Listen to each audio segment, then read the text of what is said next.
Alhamdulillahi Rabbil Alamin. Salatu wassalamu ala ashrafil anbiya'i wal mursalin Sayyidina Muhammadin wa ala alihi wa sahbihi ajma'in. Rabbi syrah li sadri wa yassir li amri wahlul 'uqdatam min lisani yafqahu qawli. Amma ba'du. Nawaina ta'alluma wa ta'lim wa tadhakkura wa tadhkir wa naf'a wal intifa' wal ifadah wal istifadah والحث على التمسك بكتاب الله وسنة نبيه صلى الله عليه وسلم والدعاء إلى الهدى وابتغاء مرضات الله وقربه وثوابه آمين اللهم آمين. Hadirin hadirat yang dirahmati oleh Allah, kita akan sambung pengajian kitab Aqidatul Awam, bab beriman kepada kitab-kitab samawi.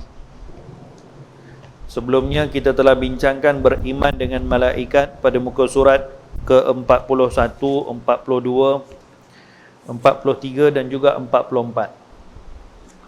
Seperti mana yang disebutkan oleh mualliful kitab Al-Imam Ahmad Marzuq radhiyallahu anhu arda pada muka surat yang ke-43 tentang beriman dengan malaikat, kata beliau, tafsilu ashrin minhum Jibrilu, Mikalu, Israfilu, Izrail, Munkar, Nakirun, wa Raqibun wa kadha, Atidu, Malikun wa Ridwanuh tadha. Para malaikat yang wajib diketahui satu persatu ada 10, iaitu Jibril, Mikail, Israfil, Izrail, Munkar, Nakir, Raqib dan juga Atid, Malik dan juga malaikat Ridwan. Ini semua daripada kita telah pun mengetahuinya, dan pada pertemuan bulan yang lalu kita telah membicarakan bagaimana konsep beriman dengan malaikat dan beberapa hal berkaitan tentang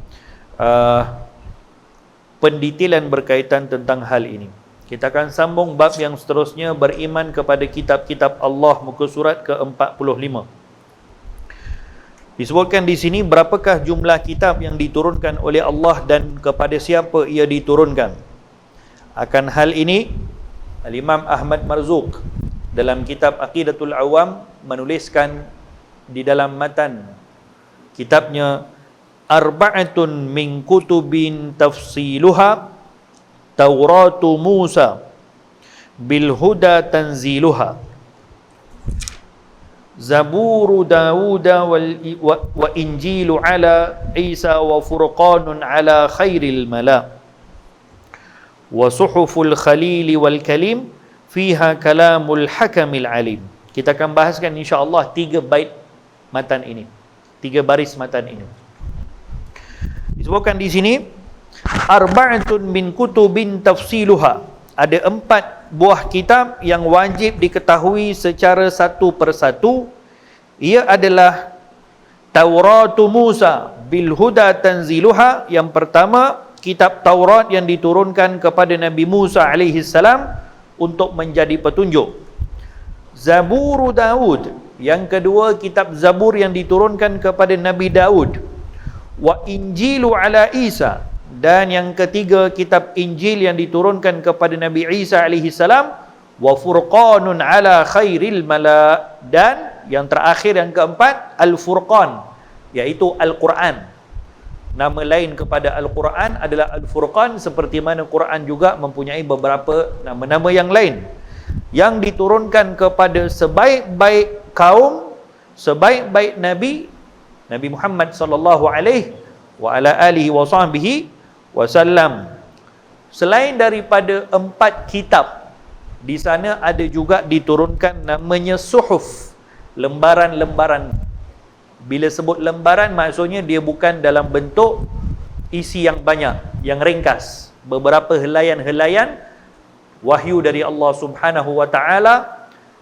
Itu pun termasuk dalam kategori kitab yang diturunkan, hanya saja ianya ringkas, iaitu wa suhuful khalili wal kalim, dan suhuf-suhuf, lembaran-lembaran yang diturunkan kepada Nabi Ibrahim dan juga Nabi Musa alaihi salam. Fiha kalamul hakamil alim, dan di dalamnya merupakan kalam Allah yang maha pemberi hukum lagi maha mengetahui. Jadi Allahumma salli ala Sayyidina Muhammad wa ala ali Muhammad. Ini adalah konsep beriman dengan kitab yang merupakan salah satu daripada rukun iman. Setiap daripada kalangan orang-orang yang beriman, orang mukallaf beriman bahawa Allah Subhanahu wa taala menurunkan kitab yang 4 ini berserta dengan beberapa suhuf kepada beberapa nabi yang terpilih. Yang pertama, kitab Taurat yang disebutkan di sini, yang diturunkan kepada Nabi Musa alaihi salam. Kitab Taurat diturunkan kepada Nabi Musa sewaktu Nabi Musa alaihi salam berada di atas gunung Tur Sina, salah satu gunung atau bukit yang tertinggi di Mesir, bahkan tertinggi di benua Afrika malahan. Selama 40 hari Nabi Musa alaihi salam bertapa di atas gunung Tur Sina di atas perintah dari Allah Subhanahu wa taala. Waktu itu diturunkan kitab Taurat kepada Nabi Musa alaihi salam. Kitab diturunkan ni maksudnya bukan satu buku jatuh dari langit ya. Yang ini diturunkan wahyu. Dan selepas itu Nabi Musa sampaikan, lalu dicatat oleh pengikut-pengikut Nabi Musa alaihi salam, macam mana juga tercatatnya Al-Quran. Quran pun diturunkan secara wahyu kepada Rasul sallallahu alaihi wasallam melalui perantaraan malaikat Jibril. Kemudian Nabi bacakan Quran kepada para sahabat pun tuliskan di beberapa tempat-tempat yang tertentu. Di beberapa dituliskan di atas kulit haiwan, dituliskan di atas pelepah tamar, dituliskan di atas batu dan sebagainya. Demikian juga kitab Injil yang dipanggil juga kitab Injil dalam bahasa Yunani, maksudnya ialah Al-Bushra, berita gembira. Al-Injil dalam bahasa Yunani maksudnya ialah Bushra, berita gembira. Sebab itu golongan Kristian, golongan Nasrani, mereka ini bila nak berdakwah untuk menyebarkan agama mereka, mereka akan membawa satu slogan, iaitu menyampaikan berita gembira. Ini menjadi satu tagline kepada pendakwah-pendakwah Kristian daripada zaman dulu lagi untuk menyebarkan agama Kristian, agama Nasrani, dengan menyebutkan bahawa agama Kristian ini adalah agama yang membawa berita gembira, busyra. Kenapa mereka katakan sedemikian? Sebab menurut mereka agama Kristian adalah satu-satu agama yang menyelamatkan umat manusia seluruhnya daripada menanggung satu dosa yang dipanggil sebagai dosa warisan. Ya. Menurut agama Kristian, pegangan dalam agama Masihi, agama Nasrani, bahawa setiap manusia yang dilahirkan di atas muka bumi ini, mereka dilahirkan dalam keadaan sudah menanggung satu dosa. Dosa ini dipanggil sebagai dosa warisan, iaitu dosa yang ditanggung oleh seluruh manusia kerana Nabi Adam dulu pernah berbuat kesalahan. Sebab itu, dalam bab beriman dengan para nabi dan para rasul pada bab sebelum ini, saya pernah tekankan bahawa kita dalam bab beriman dengan para anbiya, para nabi, kita beriman bahawa para nabi adalah maksum. Apa maksud maksum, tuan-tuan? Terjaga daripada segala kesalahan, kekurangan, dosa, sama ada kecil, sama ada besar, sebelum mereka menjadi nabi lagi. Bukan hanya selepas, tapi sebelum lagi. Kerana mustahil adanya para nabi yang diutuskan oleh Allah menjadi rasul untuk berdakwah, mengajarkan agama tauhid, mengajak manusia kepada kebaikan, tapi nabi atau rasul tersebut dulu pernah berbuat kesalahan. Ini mustahil. Kerana akan menjadi satu halangan untuk dakwah mereka. Cuba kita bayangkan, boleh ke tidak kalau seorang nabi dan rasul mereka berbuat satu kesalahan atau maksiat sebelum mereka jadi rasul, bukan selepas, sebelum? Boleh ke tidak? Tak boleh, mustahil. takkan berlaku dan tak boleh berlaku. Kerana apa? Kalau berlaku para nabi dan rasul berbuat maksiat sebelum mereka menjadi rasul, seperti mana dakwaan bahawa Nabi Adam berbuat dosa sebelum dia menjadi rasul, maka ini akan menjadikan konsep ismatul anbiya, maksum kepada para anbiya ni ada masalah. Kerana kalau para nabi mereka harus berbuat maksiat, berbuat kesalahan sebelum mereka menjadi rasul, maka kesalahan yang mereka buat itu akan menjadi hujah ke atas mereka bila mana mereka menyampaikan kebaikan. Cuba bayangkan kalau para nabi dan rasul harus kepada mereka berlaku perkara-perkara maksiat sebelum mereka jadi rasul, jadi ketika saat mereka berdakwah kepada umat, maka umatnya akan bagi tahu, alah kamu pun dulu sama juga, kamu pun buat juga macam tu, alah macam kita-kita juga kan. Ada satu orang dulu katakan ting-tong sikit kepalanya, jadi bila sekarang ni dah jadi baik lah katakan, dah pakai serban, dah pakai kopiah apa semua, dah pergi haji, ajak orang lain buat, kawan-kawan dia ajak buat baik, nanti kawan-kawan yang tak berapa nak terima bagi tahu apa, alah kau ni dulu sama je, kan menjadi halangan. Ya, ini perkara yang tidak akan berlaku kepada para nabi, kerana para nabi ini mereka adalah golongan yang dijaga oleh Allah Subhanahu wa taala sebelum lagi mereka menjadi rasul, yakni daripada mereka lahir lagi. So Nabi Adam bukan berbuat maksiat, Nabi Adam bukan berbuat dosa. Ini kalau dalam ismatul anbiya, kita diajarkan bahawa apa yang dilakukan oleh Nabi Adam itu termasuk daripada hasanatul abrar sayyiatul muqarrabin, yakni bagi orang-orang yang dekat dengan Allah Subhanahu wa taala itu dianggap sebagai satu perkara yang salah, kerana mereka terlalu dekat dengan Allah. Lalu bagi mereka ini satu kesalahan, tapi bagi orang-orang baik, orang-orang biasa itu bukan satu kesalahan. Contohlah tuan-tuan, contoh kita ni kadang-kadang kalau orang-orang dulu atau nenek moyang kita dulu, kalau Khamis malam Jumaat tak datang ke masjid untuk tahlil, itu mau kena perambat orang-orang tua zaman dulu. Kerana menurut mereka kalau tak pergi tahlil malam Jumaat dekat masjid ni macam dosa besar lah. Bukan mereka tak tahu benda tu sebagai benda yang harus, benda yang sunat, yang bukan wajib. Ya, mereka pun tahu juga. Tapi apa yang menyebabkan mereka punya istiqamah, mereka punya besarnya mereka nampak perkara tu? Kerana ini termasuk daripada muqarrabin, yakni orang-orang yang hubungannya dekat dengan Allah Subhanahu wa taala. Perkara-perkara kebaikan kecil pun kalau mereka tertinggal, mereka akan rasa ini satu perkara yang besar. So dalam hal Nabi Adam alaihi salam, ini istilahnya, yakni bagi sifatnya Nabi Adam sebagai seorang nabi dan rasul, beliau merasakan itu sebagai satu kesalahan. Tapi sebenarnya itu bukan satu kesalahan. Memakan buah yang Allah Ta'ala larang untuk Nabi Adam makan, itu bukan dikira sebagai dosa, kerana Nabi Adam terlupa janji dengan Allah Subhanahu wa Ta'ala. Bukan sengaja pergi makan buah tadi kerana melawan perintah Allah, bukan. Tapi terlupa janji dengan Allah. Allah Ta'ala sendiri sebut dalam Quran, firman dalam Quran kata Allah, وَلَقَدْ أَحِدْنَا لِآدَمَ فَنَسِيَ وَلَمْ نَجِدَ لَهُ عَزْمًا. Sesungguhnya kami telah mengambil janji dengan Adam alaihi salam, fanasia, tapi Adam terlupa janji dengan Allah. Nabi Adam terlupa, ya orang terlupa, dimaafkan. Fanasia, walam najid lahu azma, dan kami tidak mendapati Adam alaihi salam berazam, yakni bersungguh-sungguh untuk melakukan perbuatan tersebut.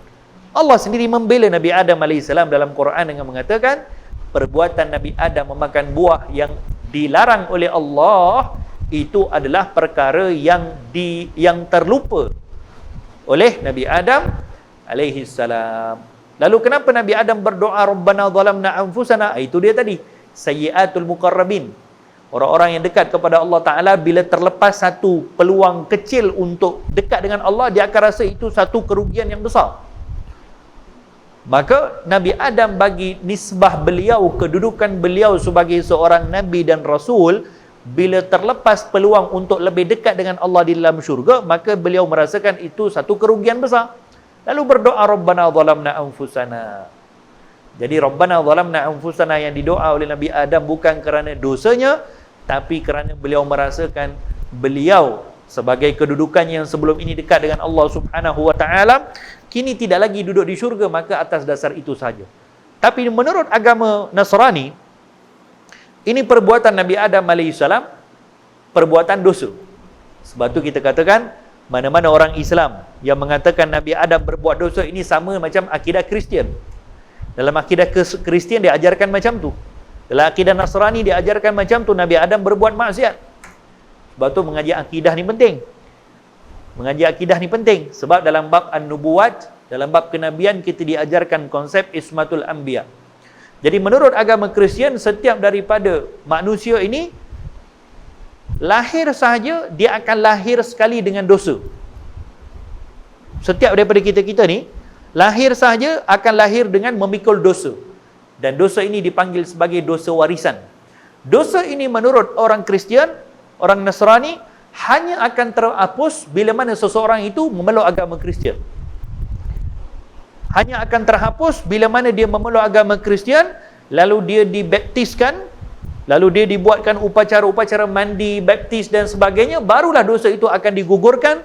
Dan menurut mereka, dosa manusia semua ini sudah ditanggung dan sudah berkorban untuk menanggung dosa manusia ini adalah dengan pembunuhan Nabi Isa alaihi salam. So menurut mereka, Nabi Isa dibunuh ini adalah untuk berkorban demi menampung semua dosa yang diwarisi oleh manusia. Dan manusia semuanya tidak akan mendapat pengampunan dosa kecuali setelah memeluk agama Kristian. Sebab tu mereka bawa mesej dengan mengatakan Al-Bushra. Agama Kristian ni agama yang membawa berita gembira. Kalau tidak, kamu akan menanggung dosa. Tapi agama Islam mengajarkan kepada kita, kata junjungan mulia Nabi Muhammad sallallahu alaihi wasallam, kullu mauludin yuladu 'alal fitrah. Setiap daripada yang dilahirkan, walaupun dilahirkan daripada kedua ibu bapa yang bukan muslim sekalipun, yuladu 'alal fitrah. Dia dilahirkan dalam fitrah yang tidak ada dosa langsung. Indahnya agama kita. Yang mana mungkin secara logik akal dilahirkan dalam keadaan memikul dosa. Agama kita mengajarkan yang lahir daripada seorang ibu bapa yang bukan muslim pun, anak itu adalah anak yang dilahirkan dalam fitrah yang suci, yang tidak ada dosa langsung. Fa'abawahu, kedua ibu bapanya yang akan menjadikan dia mengikuti orang Yahudi, mengikuti orang Nasrani, atau mengikuti orang Majusi. So, kitab Taurat dan kitab Injil yang kita beriman, itu adalah berimannya kita dengan Taurat dan Injil yang diturunkan kepada Nabi Musa dan juga Nabi Isa alaihi wassalam. Kita tidak beriman dengan benarnya Taurat dan Injil yang ada tersebar sekarang. Taurat dan Injil yang ada sekarang ini adalah Taurat dan Injil yang sudah pun dipesongkan. Dalam hal ini, Allah Subhanahu wa taala menyebutkan di dalam Al-Quran bahawa kitab Taurat dan kitab Injil telah dipesongkan, telah diselewengkan oleh ramai daripada kalangan penulis-penulis, pendeta-pendeta Yahudi. Mereka telah mentahrif, yakni apa istilahnya, tahrif, apa istilah dalam bahasa Melayu tahrif, maksudnya memesongkan, ya, memesongkan apa kebenaran-kebenaran yang ada dalam kitab Taurat dan kitab Injil yang betul, dan hanya kekalkan sebahagian kecil sahaja isi kandungan asal kitab Taurat dan kitab Injil yang ada, yang boleh kita jumpa sekarang. Dulu waktu kami belajar di Mesir, kalau book fair, pesta buku, dipanggil Ma'rad Kutub, maka akan dijual banyak kitab-kitab. Maka di samping itu juga dijual di situ adalah kitab Injil, kitab Bible. Bible pun dijual juga. Dijual dengan 1 pound Mesir je. 1 pound Mesir tu duit kita waktu tu lebih kurang 60 sen. Murahnya dijual. Kita beli jugalah, ya, baca-baca juga kan. Kalau pergi di Sarawak, di Sabah, di hotel-hotel semuanya ada diletakkan kitab Bible. So Bible ini yang ada zaman kita sekarang itu dibahagikan kepada 2 bahagian. Separuh bahagian adalah menurut mereka kitab Taurat yang diturunkan kepada Nabi Musa, yang dipanggil sebagai Old Testament, Perjanjian Lama. Menurut orang-orang Kristian, itu adalah isi kandungan kitab Taurat yang diturunkan kepada Nabi Musa. Bahagian yang kedua daripada bahagian Taurat atau bahagian Bible, menurut mereka adalah New Testament, perjanjian baru, yang menurut mereka itu adalah teks kitab Injil yang diturunkan kepada Nabi Isa alaihissalam. Pada hakikatnya, bahagian pertama itu bukanlah Taurat yang diturunkan kepada Nabi Musa. Hakikatnya bahagian kedua juga bukan Injil yang diturunkan kepada Nabi Isa alaihissalam. Dan Injil tu pula ada beberapa version. Ada Injil namanya Injil Allahumma salli ala sayyidina Muhammad, namanya Injil Matta, Injil Yohana, Lukas, Markus dan sebagainya lah. So ada 4 version Injil yang digabungkan di dalam kitab Bible yang volume bahagian yang kedua tu. Ada satu lagi Injil namanya Injil Barnaba. Injil Barnaba ini menurut pendeta-pendeta Kristian, mereka tak terima Injil Barnaba ni. Injil ni version yang kelima, selepas daripada Injil Matthew, Injil Yohana, apa dia? Yohana tu John lah, ni saya baca yang dalam bahasa Arab. Kemudian dipanggil Luka dalam bahasa Arab, dan juga yang keempat Markus. So dia ada bahasa Inggeris dia kan, setiap nama-nama tu. Dan ada satu lagi Injil namanya Injil Barnaba, ni tak diterima oleh pendeta-pendeta Kristian kerana Injil Barnaba ini adalah Injil yang paling dekat dengan kebenaran. Kerana dalam Injil Barnaba ni tidak memperakui Nabi Isa sebagai Tuhan. Adapun dalam 4 Injil yang ada dalam Bible ni mengakui Nabi Isa sebagai Tuhan. Injil Barnaba kata Nabi Isa bukan Tuhan. Injil Barnaba mengatakan bahawa Allah Subhanahu Wa Taala sebagai Tuhan. Bahkan dalam Injil Barnaba menyebutkan utusan Nabi Muhammad sallallahu alaihi wasallam. Baru-baru ni kurang saya rasa dalam 2 atau 3 tahun lepas, di Turki dikatakan terjumpa Injil Barnaba yang asal. Allahu alam sejauh mana kebenarannya, yang tertulis dalam tinta emas. Maka mereka terjumpa kitab Injil Barnaba yang dikatakan sudah ribuan tahun. Tapi masih lagi dalam kajian apakah benar atau tidak. Tapi dalam teks-teks yang ada tertulis itu disebutkan tentang kenabian Nabi Muhammad sallallahu alaihi wasallam. Dituliskan bahawa kata-kata Nabi Isa alaihi salam bahawa akan datangnya Nabi akhir zaman yang bernama Muhammad sallallahu alaihi wasallam. Dan ini disebutkan dalam Quran. Nabi Isa ketika berdakwah kepada Bani Israel menyebutkan kepada Bani Israel bahawa kamu kena beriman dengan aku dan kamu kena beriman dengan Nabi yang akan diutuskan selepas aku, wa mubasysyiran bi rasulin ya'ti min ba'di ismuhu Ahmad. Ahmad itu adalah nama Nabi Muhammad sallallahu alaihi wasallam dalam kitab Injil. So Nabi Isa sebutkan, dan ini disebut dalam kitab Injil Barnaba. Oleh sebab itu, pendeta Kristian mereka tak terima Injil Barnaba. Kerana Injil Barnaba ni berlawanan dengan akidah atau kepercayaan yang ada dalam golongan Kristian. Dan yang memanipulasi atau yang menukar teks asal kitab Injil dan kitab Taurat ini adalah orang Yahudi. Orang Yahudi mereka golongan yang telah menyeleweng teks asal kitab Injil dan kitab Taurat.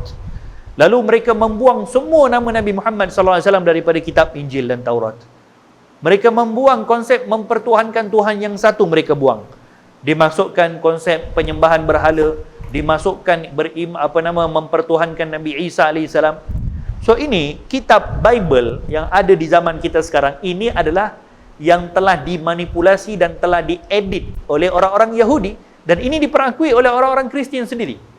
Pendeta-pendeta Kristian mengakui perkara ini, sebab tu mereka tak terima Injil Barnaba kerana Injil Barnaba ni lebih kepada benarnya. So kalau kita kaji dalam dalam ilmu teologi, ilmu usuluddin, dalam hal perbandingan agama dan kitab-kitab agama ni, kita akan mengetahui dengan lebih detail lagi. Dulu waktu saya belajar di Al-Azhar, ada satu subjek khas tentang muqaranatul adyan, perbandingan agama. So waktu tu kami disuruh baca kitab Injil, disuruh baca kitab Taurat, dan banyaklah kitab-kitab kat rumah tu.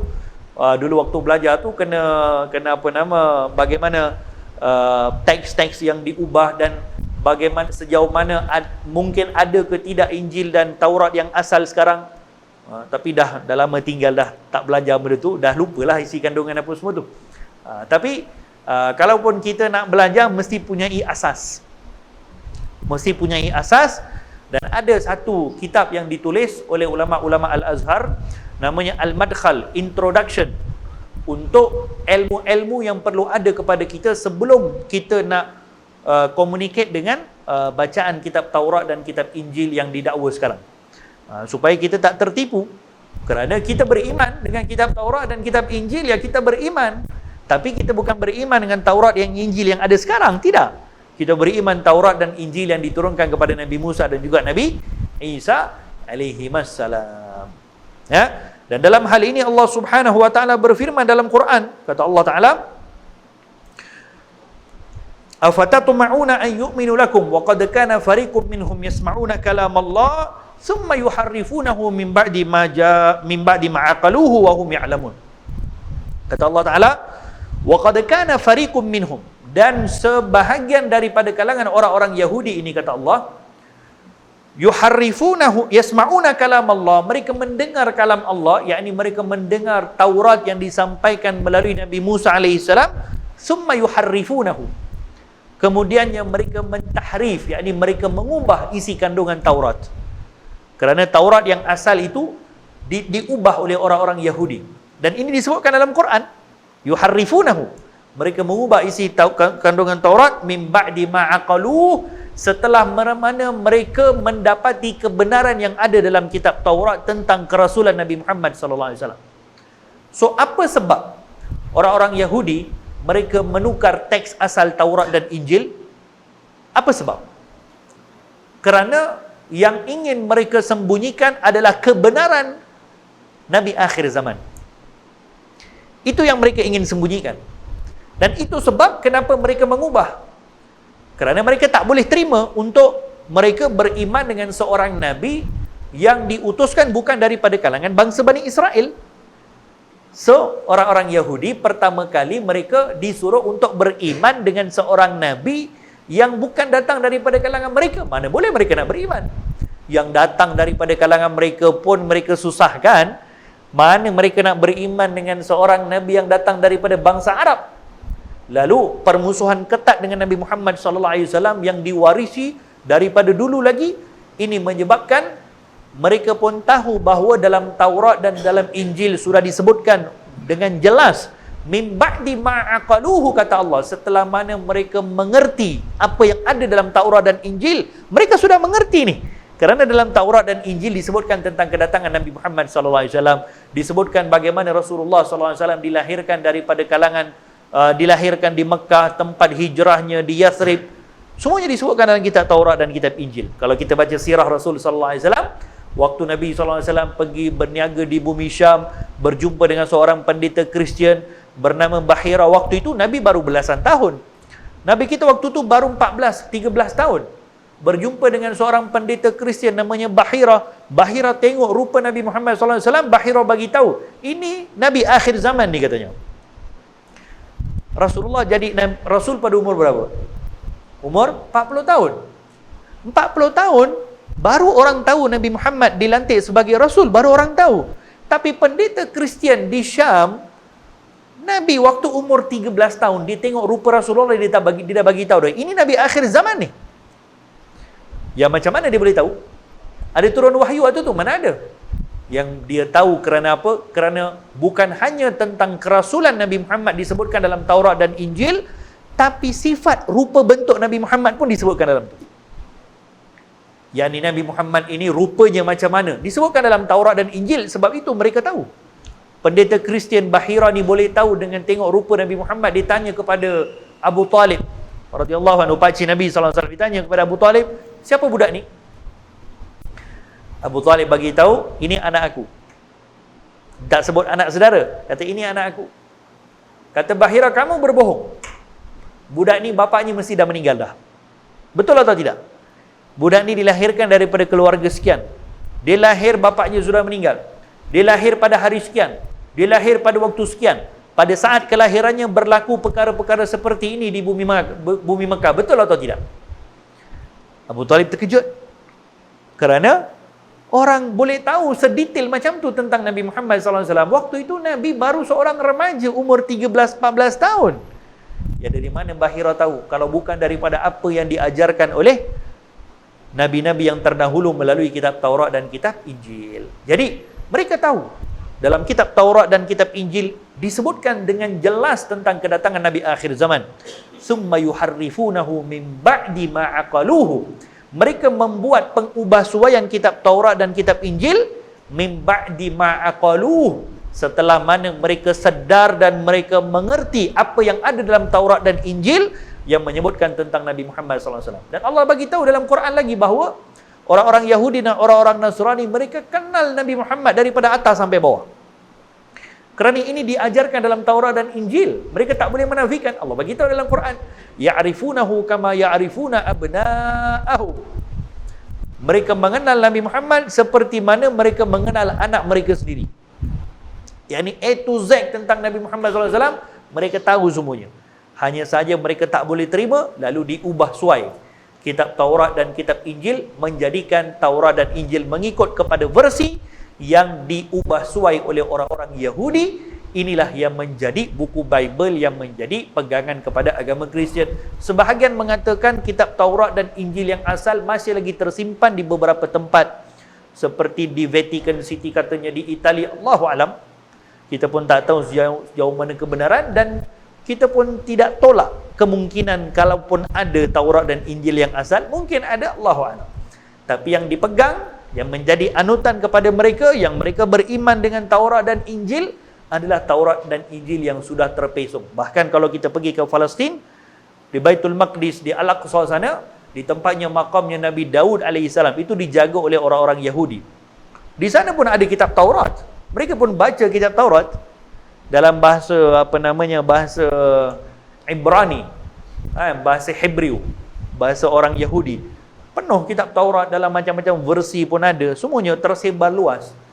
Tapi yang ada semuanya adalah versi yang telah ditukar. Tak ada satu pun perkataan kenabian Nabi Muhammad SAW dalam kitab Taurat maupun kitab Injil. Demikian kitab Zabur yang diturunkan kepada Nabi Daud alaihi salam, seperti firman Allah Subhanahu wa taala, wa ataina Dawuda zabura. Maka Allahumma salli ala sayyidina Muhammad wa ala ali Muhammad. Ini yang menjadi imannya kita terhadap kitab-kitab yang diturunkan oleh Allah Subhanahu wa taala kepada nabi-nabi yang disebutkan di sini. Kita beriman dengan kitab yang diturunkan kepada Nabi tersebut, bukan Taurat dan Injil yang ada di zaman kita sekarang. Yang keempat, Al-Quranul Karim, yang diturunkan kepada junjungan besar Nabi Muhammad sallallahu alaihi wasallam. Inna nahnu nazzalna alaikal Qur'ana tanzila. Sesungguhnya kami telah menurunkan kepada kamu Al-Quran, kitab Al-Quran, tanzila. Tanzila dalam bahasa Arab maksudnya diturunkan sedikit demi sedikit. Jadi istimewanya penurunan Al-Quran berbanding dengan penurunan kitab-kitab suci yang lain, Al-Quran diturunkan secara beransur-ansur, sedikit demi sedikit. Adapun kitab Taurat, Injil dan juga Zabur diturunkan sekaligus. Tapi Quran diturunkan selama 23 tahun, sedikit demi sedikit, mengikut perjalanan hidup dakwah baginda Nabi Muhammad sallallahu alaihi wa ala alihi wasallam. Dan ini bahagian daripada keistimewaan yang Allah Ta'ala jadikan di dalam penurunan Al-Quran. Bila mana Quran diturunkan sedikit demi sedikit, memudahkan para sahabat untuk menghafal Quran. Quran diturunkan sedikit demi sedikit, menyebabkan syariat pun diturunkan sedikit demi sedikit. Cuba kita bayangkan kalau Quran di zaman Nabi turun sekaligus 30 juzuk. Jadi sekaligus Quran turun 30 juzuk, sekaligus turun semua syariat Allah Ta'ala, dia tak mampu dipikul. Tak mampu dipikul oleh umat. Jadi ini hikmah di dalam penurunan Al-Quran secara peringkat demi peringkat. Maka menunjukkan syariat Allah Ta'ala mewajibkan satu-satu syariat pun turun berperingkat-peringkat.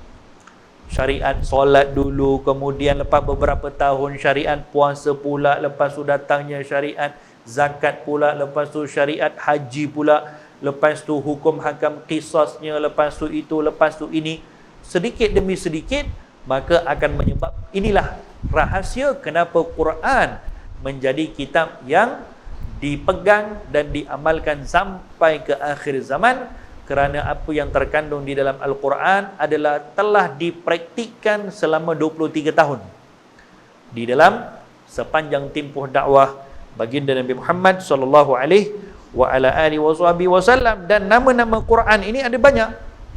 Disebutkan Al-Quran, disebutkan juga dengan Al-Kitab, dzalikal kitabu la raiba fih.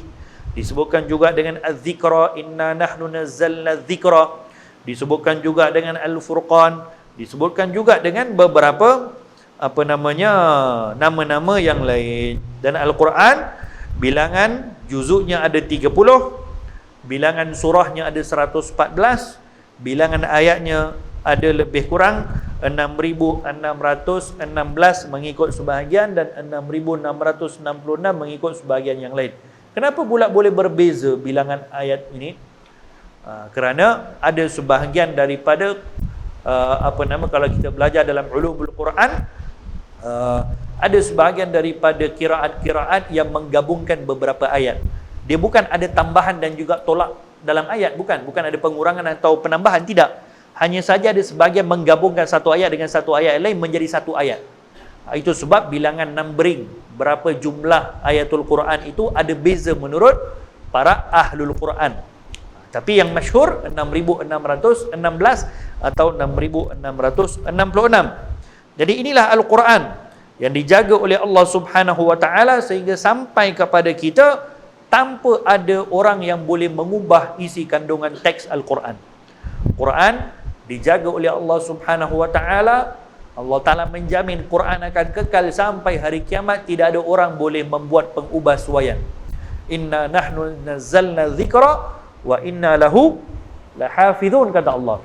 Sesungguhnya kami telah menurunkan Al-Quran dan kami sendiri yang akan menjaga Al-Quran tadi. Al-Quran dijaga macam mana, tuan-tuan? Al-Quran dijaga di dalam hati orang-orang yang menghafal Quran. Sebab tu besarnya fadilat orang yang menghafal Quran, kerana ini bahagian daripada bentuk penjagaan dari Allah Subhanahu wa taala kepada Al-Quran tadi. Al-Quran dijaga juga dengan tulisan, tapi tulisan boleh salah. Mushaf tu yang ditulis kadang-kadang boleh salah juga. Sebab tu Al-Quran yang dijaga ini, yang dimaksudkan adalah dijaga dalam hati umat Islam yang menghafal Quran. Dan tidak akan berlaku kiamat sehingga mana adanya berbagi orang-orang yang menghafal walaupun satu perkataan daripada ayatul Quran. Selagi mana ada orang-orang yang menghafal ayatul Quran, maka selagi itu tidak akan berlaku kiamat. Jadi adanya orang-orang yang menghafal Quran adalah satu nikmat sebenarnya. Jadi kita jangan memperlekeh orang-orang yang hafal Quran. Kita jangan memperlekeh madrasah-madrasah tahfiz. Kadang-kadang orang memperlekeh madrasah-madrasah tahfiz ni. Nampak saja madrasah-madrasah tahfiz datang, ni nak minta duit lah ni. Jangan macam tu, tuan-tuan. Kalau tak ada mereka ni, kiamat dunia ni. Kalau tak ada orang yang hafal Quran, kiamat dunia ni. Jadi Allah Ta'ala jaga daripada tak berlaku kiamat dunia sehingga mana ada orang-orang yang menghafal Quran. Sebab tu Nabi kita sebutkan dalam hadis, kata Nabi, di akhir zaman nanti akan berlaku satu keadaan di mana orang akan beramai-ramai solat berjamaah dan imam yang menjadi imam pada solat tersebut di salah sebuah masjid, dia terlupa membaca Al-Fatihah. Ni Nabi nak bagi tahu bagaimana Quran diangkat di akhir zaman. Dia terlupa baca Al-Fatihah. Lalu dia berdiri macam tu, tak dapat baca Fatihah. Tak dapat nak baca Fatihah sebab terlupa. Maka imam pun, kata Nabi, imam pun diam, tunggu kalau ada makmum di belakang yang nak ingatkan. Tapi sayangnya makmum yang ramai-ramai solat belakang pun tak ingat Al-Fatihah. Maka si imam tadi terpaksa batalkan solat. Ya, kalau solat tak baca Fatihah, batallah solat. Mana boleh teruskan solat? La salata liman lam yaqra' bi Fatihatil kitab. Dalam sebut dalam hadis yang sahih, tidak ada solat bagi orang yang tak baca Al-Fatihah. Jadi imam tadi terpaksa keluar daripada solat, terpaksa nak pergi buka mushaf tengok untuk ulang balik bacaan Al-Fatihah. Tapi sayangnya waktu itu bila mana dibuka mushaf, tidak ada lagi tulisan-tulisan Al-Quran di dalam mushaf, hanya tinggal lembaran-lembaran yang kosong. Maka kata Nabi SAW, maka kepada kaum-kaum seperti inilah yang akan berlaku hari kiamat. Jadi mudah-mudahan kita tak termasuk daripada golongan macam tu. Allah Ta'ala akan angkat ayatul Quran dengan mematikan banyak orang-orang yang hafal Quran. Allah Ta'ala akan angkat ayatul Quran dengan kurangnya minat orang untuk hafal Quran. Allah Ta'ala akan angkat ayatul Quran dengan hilangnya rasa keagungan Al-Quran di dalam hati ibu bapa, sehingga dia tidak merasakan beruntungnya kalau anak-anaknya hafal Quran. Dia tidak ada sedemikian. Saya terkesan sangat dengan bulan lepas dengan Maulana Helmi Wan Helmi Hafizahullah. Jadi kata beliau, katanya kepada saya, Ustaz, dulu waktu saya pergi pun madrasah tahfiz, jadi orang-orang kampung tanya dekat ayah saya, nanti anak kalau masuk sekolah tahfiz dah besar nanti nak makan apa? Kata Maulana kepada saya, betul Ustaz, sampai hari ni saya pergi mana-mana pun orang tanya pula dengan saya, Ustaz nak makan apa? Maksudnya apa? Betul lah. Dulu orang kampung tanya dekat mak bapak dia, ni hantar anak pergi madrasah tahfiz ni, anak nak makan apa ni besar nanti? Tapi sekarang ni orang pula tanya kat saya, Ustaz nak makan apa? Hari-hari orang tanya Ustaz. Maksudnya bagi tahu bagaimana pemeliharaan Allah Subhanahu Wa Taala kepada mereka-mereka yang menjaga kalamullah. Dan orang yang hafal Quran, hatinya dipelihara oleh Allah, akalnya dipelihara oleh Allah Taala. Sebab tu orang yang hafal Quran ni dia tak akan nyanyuk. Orang yang hafal Quran dan banyak ayatul Quran yang dia hafal, akalnya akan sentiasa dipelihara oleh Allah. Sebab tu kalau kita tengok orang Arab, kurang orang yang nyanyuk. Orang kita je banyak nyanyuk. Dah lah nyanyuk, mati jadi pontianak pula tu. Orang kita. Sebab orang Arab, dia tak ada takut-takut hantu semua ni. Yang hantu semua ni orang kita. Jadi waktu kami di Mesir tu, kalau kawan-kawan orang Arab Mesir tu, kalau cerita tentang cerita-cerita hantu, dia duk gelakkan kita. Ya, apalah kamu ni orang Melayu ni, banyak betul cerita hantu katanya. Mungkin mati jadi hantu banyak kot. Jadi orang-orang Arab ni dia Masya Allah Tabarakallah, walaupun dari satu sudut ada dia punya kekurangan yang lain, dia punya perangai yang lain, tapi dari satu sudut yang lain banyak daripada mereka yang hafal Quran. So mereka ni kalau tua-tua pun otak mereka, akal mereka tu masih lagi dipelihara oleh Allah Ta'ala, tak jadi nyanyuk. Orang yang hafal Quran, hatinya akan dipelihara oleh Allah Subhanahu Wa Ta'ala. Ini bahagian daripada keistimewaan Al-Quran yang diturunkan kepada Nabi Muhammad sallallahu alaihi wa ala alihi wa sahbihi wasallam. Demikian juga as-suhuf yang diturunkan kepada Nabi Ibrahim dan suhuf yang diturunkan kepada beberapa para nabi-nabi yang lain.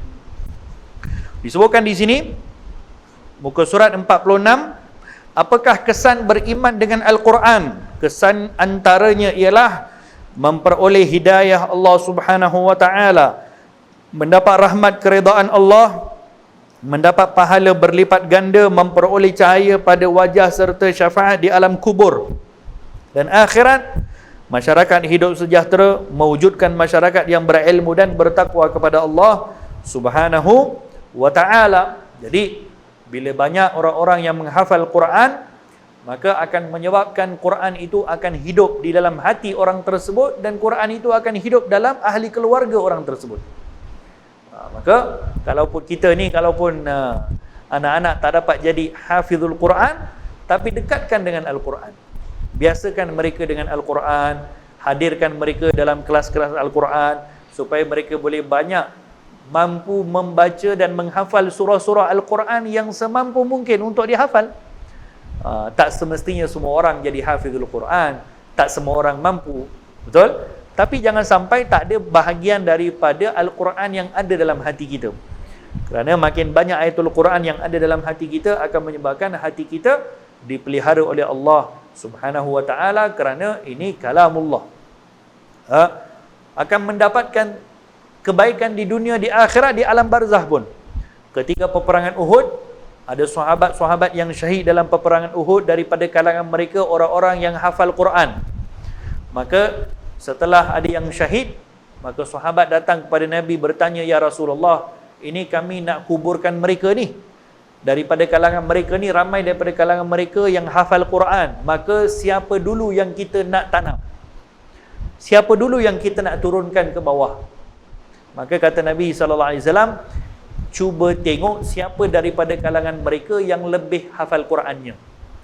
Yang lebih hafalan Quran, itu yang dimasukkan dulu. Maksudnya diletakkan kemuliaan lebih kepada orang yang hafal Quran. Yang hafal Quran lebih dimasukkan dulu sebagai tanda kemuliaan kepada orang yang hafal Quran. Ini disebutkan. Ini baru kita baca tadi kesan orang yang beriman kepada Quran, orang yang hafal Quran, maka akan mendapatkan cahaya di alam barzakhnya, akan mendapatkan syafaatnya, dan Quran itu akan menjadi syafaat di dunia dan juga di hari akhirat. Syafaat di dunia pun sebenarnya dengan hafalan Quran. Kami waktu belajar di Al-Azhar dulu di Mesir, pensyarah-pensyarah biasa pesan, katanya, kalau subjek-subjek lain kalau kamu boleh lebih kurang, Quran kamu jangan buat lebih kurang. Kalau subjek-subjek lain, fiqh ke, hadis ke, ulumul Quran ke, tafsir ke, mantiq ke, mustalah hadis ke apa ke, kalau kamu boleh buat lebih kurang, masih lagi boleh untuk orang panggil ada syafaatnya, ada lebih kurang lah daripada yang akan tanda paper. Tapi Quran jangan main-main. Dijawab hafal betul-betul. Kalau kamu lulus Quran dengan baik, insya-Allah subjek-subjek lain akan turut baik juga. Jadi memang bahkan macam tu. Kalau ada subjek-subjek lain yang gagal, tapi Qurannya markah tinggi, maka akan diluluskan pelajar tu. Akan diluluskan pelajar tu kerana Qurannya hafalannya mantap. Hafalannya bagus. Sampai ke macam tu. Jadi dahulu Al-Azhar, kalau pelajar-pelajar yang nak belajar di situ mesti hafal 30 juzuk Quran baru dapat sijil graduate. Semua pelajar, tak kira Arab ke, tak Arab ke, Melayu ke, Jawa ke, Jepun ke, siapa ke. Tapi lepas beberapa ketika ditukar pula. Waktu zaman saya belajar dulu 8 juzuk. Untuk pelajar-pelajar yang bukan Arab. Ya, pelajar-pelajar wafidin dipanggil. Pelajar-pelajar bukan Arab, hafalan 8 juzuk. Saya termasuk daripada yang itulah. Kalau hafal 8 juzuk, baru boleh lulus. 1 tahun 2 juzuk, 2 juzuk, 2 juzuk. Cukup 4 tahun, cukup 8 juzuk. Lepas tu diturunkan lagi. Kalau pelajar bukan Arab, 4 juzuk je. Sekarang pun mungkin macam tu rasanya. So 4 juzuk je. Jadi Al-Azhar waktu tu sangat strict dalam Quran. Ada seorang kawan saya, member saya, orang Arab Mesir. Dan dia sangat syadid, dia sangat kuat. Ujian Al-Quran kepada orang-orang Arab, sangat dia akan dahsyat dia punya ujian dia. Ada seorang kawan saya tu nak buat master di Al-Azhar. Degree lulus dah, hafal 30 juzuk dah. Nak buat masuk master, pendaftaran masuk master, antara yang akan diinterview adalah 30 juzuk Quran. Kalau 30 juzuk Quran lepas, maka dia boleh masuk kelas master. Tapi untuk orang-orang selain Arab masih lagi ada belas kasihan lah. Untuk orang Mesir memang kita punya profesor memang syadid, memang sangat ketat. Seorang kawan saya tu, dia Masya Allah orang pelajar cerdik, pandai pun semua, hafal 30 juzuk. Dia kata dia pergi interview tak lepas untuk interview master, kena datang balik, semester akan datang. Jadi saya tanya, apa pasal kamu tak hafal Quran ke? Ya, saya hafal. Tapi yang soalan waktu exam Syafawi Quran, katanya, engkau tahu tak apa di pensyarah tu soal? Ya, apa dia soal? Dia sebut satu perkataan, kemudian ditanya pada saya, perkataan ni berapa kali ulang dalam Quran? La haula wala quwata illa billah. Perkataan ini berapa kali ulang dalam Quran? Saya kata, anta miskin, dia kata, engkau kesian. Miskin tu kesian. Tak lulus terus. Sebab tak boleh jawab soalan tu. Jadi kalau kena pensyarah yang betul-betul syadid macam tu, memang masalah. So, demikian Al-Quran yang menjadi bekalan kepada seorang pelajar ilmu, tak boleh berpisah daripada hafalan Al-Quran dan tidak boleh berpisah daripada bacaan Al-Quran. Baik. Selesai dalam bab apa yang hendak kita bincangkan. Sebagai penutup kepada bicara kita, tuan-tuan hadirin hadirat dirahmati oleh Allah, kita sekarang dilanda dengan satu wabak yang dinamakan sebagai coronavirus. Saya teringat kurang lebih pada kurun yang ke-16 ataupun kurang lebih tahun yang ke-1600 Masihi, seorang imam yang sangat agung, yang menyampaikan dakwah dan risalah agama di bumi Malabar di Kerala, India. Namanya Al-Imam Zainuddin Makhdum. Beliau ni datang berdakwah di bumi Malabar di Kerala, India, menyebarkan dakwah Islam dan menyebarkan mazhab Al-Imam Asy-Syafi'i radhiyallahu anhu wa arda di satu tempat namanya Ponnani. Sehingga kedatangan keluarga Al-Makhdum di Kerala ini menjadikan berkembang pesatnya mazhab Al-Imam Asy-Syafi'i radhiyallahu anhu wa arda, dan bagaimana seluruh Kerala menjadi penganut mazhab Al-Imam Asy-Syafi'i. Pada waktu yang sama di negeri-negeri yang lain mereka adalah bermadhab Hanafi. Al-Imam Zainuddin Makhdum Al-Malibari radhiyallahu anhu wa arda, beliau masya-Allah tabarakallah, waktu dakwah beliau mengembangkan dakwah Islam di Kerala, sebaik kedatangan beliau di bumi Kerala, waktu itu berlaku satu wabak di situ. Wabak taun. Taun ini lebih kurang macam virus lah, menyebabkan banyak daripada orang-orang di negeri Kerala yang terkesan dengan wabak tersebut. Lalu wabak itu menular di sekitar kawasan Ponnani, di sekitar kawasan beliau, dan juga di sekitar beberapa tempat-tempat yang lain. Maka Allahumma shalli ala sayyidina Muhammad, beliau waktu itu mengarang satu maulid. Yang di dalam maulid itu tujuan daripada dikarang adalah untuk meminta kepada Allah Subhanahu wa taala dengan bertawassul kepada Rasulullah sallallahu alaihi wasallam di dalam bacaan maulid tadi, untuk meminta wabak penyakit itu diangkat oleh Allah Subhanahu wa taala. Maka alhamdulillah, dengan penulisan maulid tadi yang diberikan nama oleh beliau dengan Maulid Al-Manqus. Manqus maksudnya maulid yang diringkaskan daripada beberapa maulid-maulid yang ada, seperti Maulid Syarraful Anam, Maulid Subhan, dan beberapa maulid-maulid yang lain diringkaskan lalu dinamakan sebagai Maulid Al-Manqus. Dan dikarang kitab maulid tadi lalu disebarkan ke seluruh negeri Ponnani dan juga negeri Kerala, dan disuruh kepada seluruh kaum muslimin di situ untuk membaca maulid itu setiap hari, memohon kepada Allah Subhanahu wa taala dengan bertawassul kepada Rasul sallallahu alaihi wasallam, selawat kepada Nabi Muhammad sallallahu alaihi wasallam, untuk mohon supaya penyakit itu diangkat oleh Allah Subhanahu wa taala. Al-Imam Zainuddin Makhdum, beliau yang karang kitab Maulid Al-Manqus ini, beliau ni digelari sebagai Makhdum Al-Kabir, yakni Al-Imam Zainuddin Makhdum yang pertama. Cucu beliau namanya Zainuddin Makhdum yang kedua atau yang ketiga, Makhdum As-Saghir. Beliau ini yang mengarang kitab Fathul Mu'in, salah sebuah kitab yang masyhur dalam mazhab Al-Imam Syafi'i, dan juga mengarang kitab Tuhfatul Mujahidin. Jadi keluarga Makhdum ini yang mengasaskan kitab atau menulis kitab Maulid Al-Manqus, dan masya-Allah tabarakallah, dengan bacaan maulid tadi menyebabkan Allah Subhanahu wa taala dengan keberkatan Nabi Muhammad sallallahu alaihi wasallam diangkat wabak tadi. Maka apa yang saya nak sampaikan di sini adalah, tuan-tuan dirahmati Allah, doa kita kepada Allah Subhanahu wa taala dan bertawassul dengan Nabi Muhammad sallallahu alaihi wasallam dengan memperbanyakkan selawat ke atas Nabi dan membaca sirah Nabi, baca maulid Nabi sallallahu alaihi wasallam, insya-Allah Allah Taala akan mengangkat bala yang diturunkan kepada kita. Seperti mana bala yang diturunkan, wabak dan taun yang diturunkan di negeri Kerala waktu itu, hanya dengan bacaan maulid yang diamalkan di seluruh negeri waktu itu, Allah Taala angkatkan bala. Maka di akhir Maulid Al-Manqus, Imam Zainuddin menuliskan doa khusus, di mana doa itu adalah doa untuk minta Allah Ta'ala angkatkan bala daripada wabak ta'un. Jadi saya juga ingin berkongsikan doa tadi, mudah-mudahan dengan doa ini yang kalau boleh kita amalkan, menjadikan sebab untuk Allah Ta'ala mengangkat kita punya wabak yang kian serius tersebar, dan banyak-banyakkan kita berselawat ke atas Rasulullah sallallahu alaihi wasallam, banyakkan baca maulid Nabi Muhammad sallallahu alaihi wasallam. Mudah-mudahan dengan syafaat Rasul akan diangkat segala wabak dan penyakit daripada kalangan kita. Kita akhiri majlis kita dengan bacaan doa daripada bacaan Maulid Al-Manqus, yang secara khusus dalam doa ini menyebutkan supaya diangkat penyakit dan juga wabak taun. Alhamdulillahi rabbil alamin.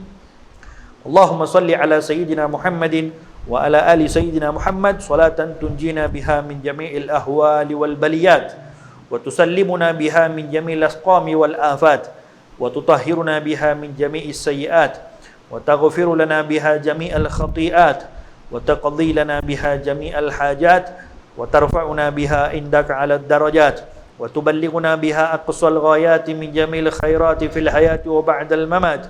Allahumma inna natawassalu ilayka bismikal azim wa bijahi nabiyyikal karim wa waliyikal azim an tukaffir 'anna adh-dhunuba wa tastura al-'uyub wa tuhassinal akhlaq wa tuwassi'al arzaq wa tashqiyal asqam wa tu'afiyal alam wa an tadfa'a anna wa an ahli baladina wa baitina hadha summan naqi' wa da'al qati' wal waba'al qati' innaka mujibun sami' wa an tasrifa 'anna at-ta'una wal bala' wa ta'simana min inzali qahrika wal waba' wahtajibna binuri min syarri aduwina wa syarril mal'un wa min syarril waba'i wat ta'un.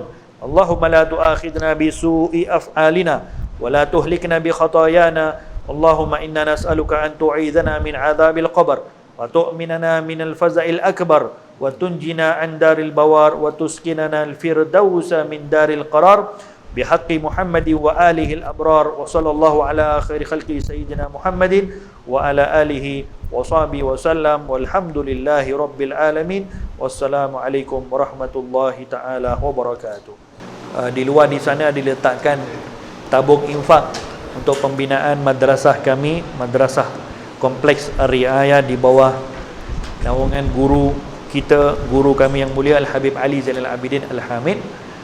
Mudah-mudahan dengan doa dan sokongan daripada tuan-tuan puan-puan mendapat keberkatan dari Allah Subhanahu wa taala.